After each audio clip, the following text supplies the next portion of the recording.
Good morning students. આજે આપણે ધોરણ 2માં અંગ્રેજી વિષય ભણીશું. સ્ટેપ 11 વાહનોના નામ.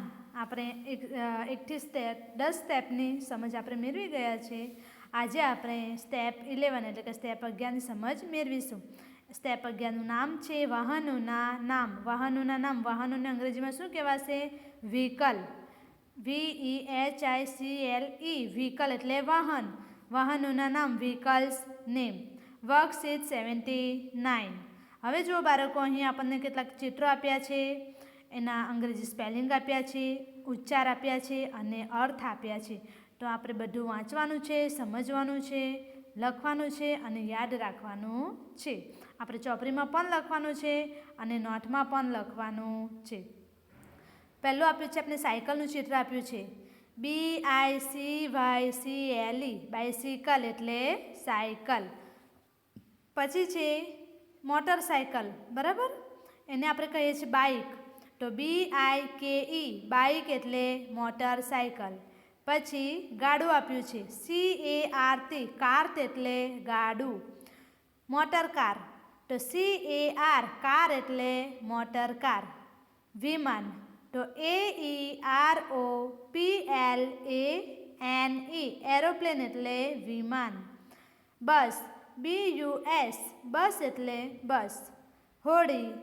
BOAT બોટ એટલે હોડી. આગળ છે ખટારો. તેને આપણે કહીએ છીએ ટ્રક. તો TRUCK ટ્રક એટલે ખટારો. આગળ છે રેલગાડી.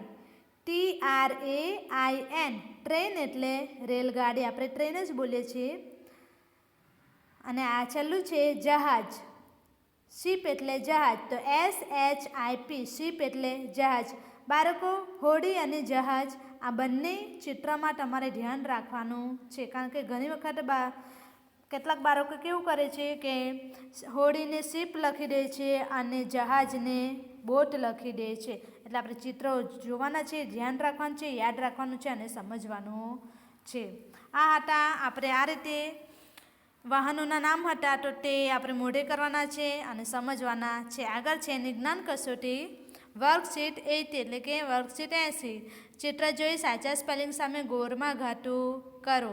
હવે જુઓ, ગાડું આપ્યું છે, બરાબર? ગાડાને શું કહેવાશે? કાર્ટ. CART. તો કાર્ટ આગળ ગોળમાં ઘાટું કરવાનું છે. પછી આપ્યું છે જહાજ. તો શિપ એટલે જહાજ. તો SHIP જ્યાં લખ્યું છે ત્યાં આગળ ગોરમાં ઘાટું કરવાનું છે. પછી આપ્યું છે હોડી. જુઓ, ધ્યાન રાખવાનું છે આપણે. હોડી કોને કહેવાશે? જહાજ કોને કહેવાશે? BOAT બોટ લખ્યું છે ત્યાં ગોરમાં ઘાટું કરવાનું છે. એવી જ રીતે નીચે ટ્રકમાં ટ્રક એટલે ખટારો. TRUCK એ તમારે જાતે ગોરમાં ઘાટું કરવાનું છે. પછી છે વિમાન. તો શું કહેવાશે? એરોપ્લેન. એરોપ્લેન એટલે વિમાન. એ પણ તમારે જાતે ઘાટું કરવાનું છે. અને સાયકલ છે તો એને શું કહેવાશે? બાઇસિકલ. BICYCLE બાઇસિકલ આગળ ગોરમાં ઘાટું કરવાનું છે. આગળ આપ્યું છે વર્કશીટ 81. ગુજરાતી શબ્દ માટે અંગ્રેજી ઉચ્ચાર લખો. અહીં આપણે અંગ્રેજી ઉચ્ચાર લખવાના છે. આ ખાસ ધ્યાન રાખવું. પરીક્ષામાં આવું પૂછાય છે. તમે ઘણા લોકો સ્પેલિંગ જ લખી દે છે, પરંતુ અહીં આપણે અંગ્રેજી ઉચ્ચાર લખવાનો છે. જહાજ તો શિપ કહેવાશે. મોટર કાર એટલે કાર. અને ખટારો એટલે ટ્રક. આગળ આપ્યું છે નીચે આપેલા અંગ્રેજી ઉચ્ચાર વાંચી તેના ગુજરાતી અર્થ લખો. તો એમાં આપ્યું છે સાયકલ એટલે બાઇસિકલ એટલે સાયકલ. એરોપ્લેન એટલે વિમાન. બોટ એટલે હોડી. આગળનું આપ્યું છે આપણને વર્કશીટ 82. AEIOKU માંથી યોગ્ય મૂળાક્ષર મૂકી સ્પેલિંગ પૂરો કરો. BOAT બોટ એટલે હોડી. SHIP શિપ એટલે જહાજ.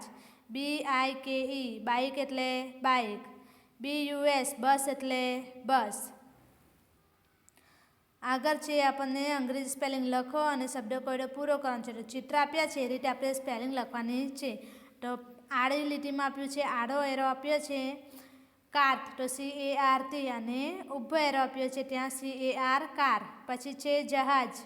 તો SHIP અને ટ્રેન. તો TRAIN. આગળનું છે આપેલા કોષ્ટકમાંથી વાહનના બે નામ શોધી રંગ પૂરો અને લખો.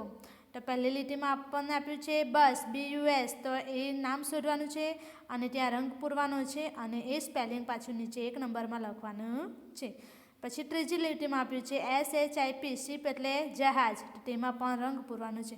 અહીં વચ્ચેના ખાનામાં બાઇસિકલ બને છે પણ છેલ્લે એ આપ્યું નથી એટલે એ બાઇસિકલ બનશે નહીં, એટલે ફક્ત બે જ શબ્દ બનશે, બસ અને શિપ. તો બાળકો આ બંને પાના પરનું લેસન તમારે લખવાનું છે અને મોઢે પણ કરવાનું છે. Thank you.